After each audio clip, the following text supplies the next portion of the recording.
Hey guys, my name is Haley and today I'm going to be filming a currently reading. I feel like it's been a little while. I feel like every time I film one of these I say this, but I also do actually feel like it's been a little while since I filmed a currently reading. It's been a couple of weeks when I was doing them like every 2 weeks for a while there, and that is just not the case right now. Oh, my thing is so slanted. I also have my phone charging because my power just went out and I was like, I have 2 videos to film today. I need the power to come back on, and it just came back on. So we're gonna film. We've been having like some crazy thunderstorms here in Ohio, probably because the heat index is ridiculous and it keeps like fluctuating temperatures so drastic that it's upsetting the weather and global warming. So yeah, we're gonna talk about what I have been reading, what I am actually reading, what I've just finished, and also like watching and listening to is what I usually cover in these videos. So as I said recently, I have been getting back into listening to audiobooks, which has been very nice for my reading because then I'm actually reading things, because reading physically right now is kind of a nightmare, mainly because I can't do it at work because the kids will either try to take my book or I have other things to do when they're like napping and stuff. So physical reading has been hit or miss, mostly miss for the last couple of like at least the last month or so. So I have been trying to get audiobooks for books that I have physically on my TBR, so like a lot of the books that I got with Kate when she was here, and that's exactly what I did with the one that I'm currently reading, and that is 19 Minutes by Jodi Picoult. Fun facts, I've never read a Jodi Picoult, I don't think. I know she was around, I want to say the same time as Sarah Dessen, which is what I was reading at that age. And I've read like every Sarah Dessen book ever, but I never read any Jodi Picoult. I know a lot of BookTube was reading her years back when I first joined, which was like 5 years ago. And this was one that I was like, oh, Jodi Picoult. I saw it in Half Price Books, and Kate was like, that one's about a school shooting. And I was like, Jodi Picoult wrote about a school shooting? So I picked this up. It's called 19 Minutes because that is the length of time that this happens. And I'm about 20% or so into it, and it's heartbreaking because you're also following the parent of the person who was the shooter, which is someone in the school.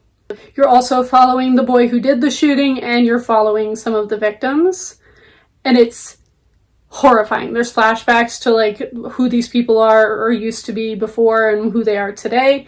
It's so heartbreaking to read, and I'm very excited to continue reading this. It is actually quite lengthy. It's like 500 pages, and the only other like school shooting book I think that I can think of that I read was very short. So this is heartbreaking, but it is a good read so far.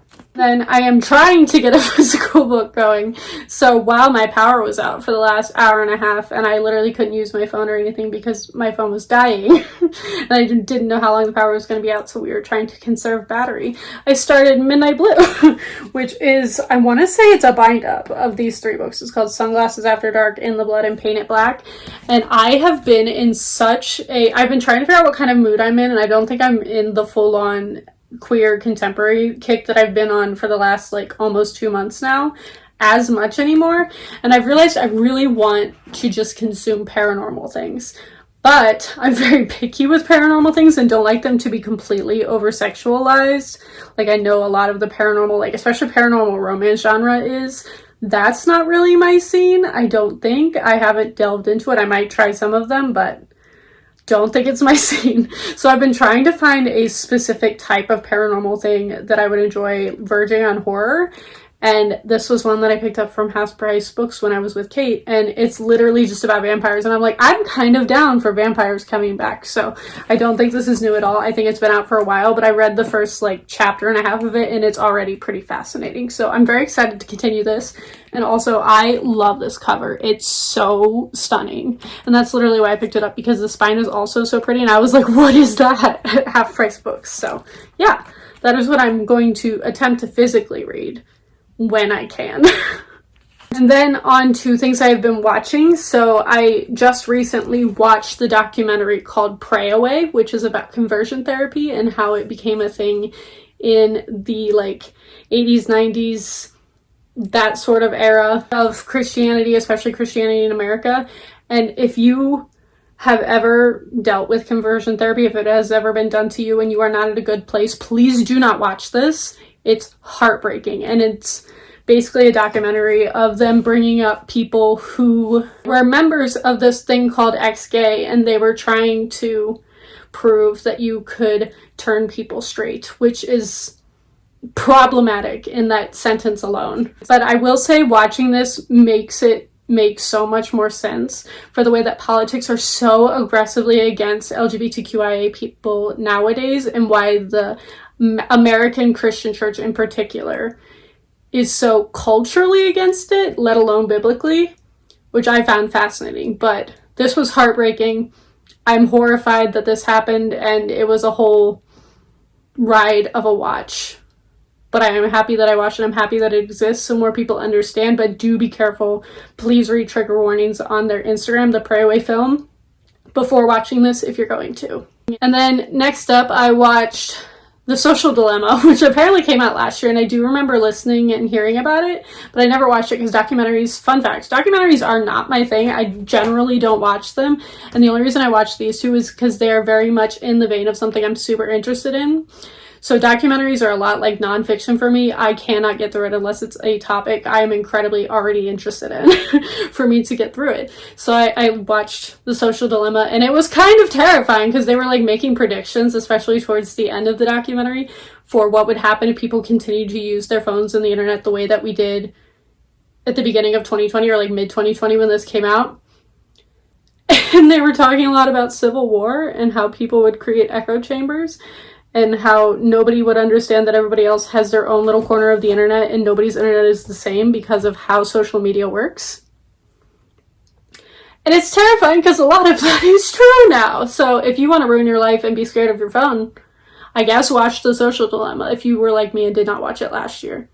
I'm not sure if it was a good life decision, but it was very, very interesting to see the psychology behind the way we use our phones.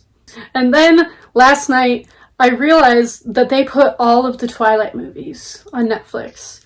And I thought, oh, it hasn't been that long since I watched the Twilight movies, until I turned it on and remembered that Anna Kendrick is in it.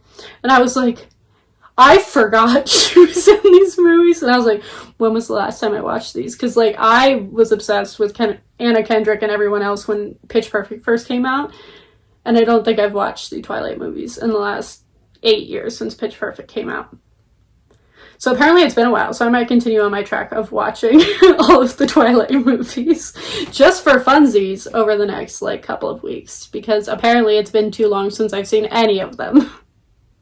Also, I realized that watching Twilight as an adult means that who cares about Edward or Jacob, you are suddenly Team Carlisle. Which I also knew from rereading the books. And last, I'm going to talk about all of the K-pop that has been happening. So, we have an Astro Comeback. We have 2 comebacks still coming this month. But the Astro Comeback, I was nervous about. I feel like I've talked about it before. I did not like one. I don't like the song. I didn't like anything about it. I personally think the boys didn't love the song or anything. And that it was just a grab for more fans because it is not their sound. But one did its job, and people are actually very excited about After Midnight, so I am happy about that because it is working. But After Midnight is so fun. The title track, After Midnight, so fun. Highly recommend if you like just fun K-pop or just fun music in general. I think it's something that people who don't like K-pop would also enjoy. But my favorite songs on the album are Footprint, which they put out a little vloggy style music video for that came out before the title track even came out, and I love it so much. And I've also been showing a lot of age-appropriate K-pop to the kids that I nanny, and the 4-year-old really, really loves one of my favorite songs, and that's Waterfall, which is another song on the new album, and that freaking song is so pretty. It's beautiful. It reminds me a lot of We Still, if you listen to the Knock album, which is one of my favorite K-pop albums of all time, and it reminds me so much of We Still, and I've been obsessed with Waterfall and Footprint so much in the last couple of weeks. Not even the last couple of weeks, the last like week or so that this album has been out. But yeah, that's what I've been doing. I also have been listening to a lot of Ace. If you didn't know, me, Kate, and our friend Emily have gotten into the K-pop group Ace. They're a tiny little K-pop group, like even smaller than Astro, who I thought was going to be the smallest K-pop group I would ever stand in my life. And I love their music. I'm low-key in love with one of their members, which is Park Jin-hee. And we just spent like too much money on photo cards of our favorite boys from this group. So That's the thing that has also been happening. If you know who Ace is and you like K-pop, please talk to me in the comments below, because I swear nobody has any clue who this group is, but I love them. I love their music. My favorite songs are probably Clover and Higher. Higher is their most recent comeback, and I love it so, so much. The music video is beautiful. The stages are beautiful. It's so good. But yeah, for K-pop, it has mainly been Astro and Ace with some Stray Kids dabbled in there, which has been the case all year. But yeah, that's what I've been up to. I hope you all enjoyed this. Thank you all for watching, and I will see all of you guys next time.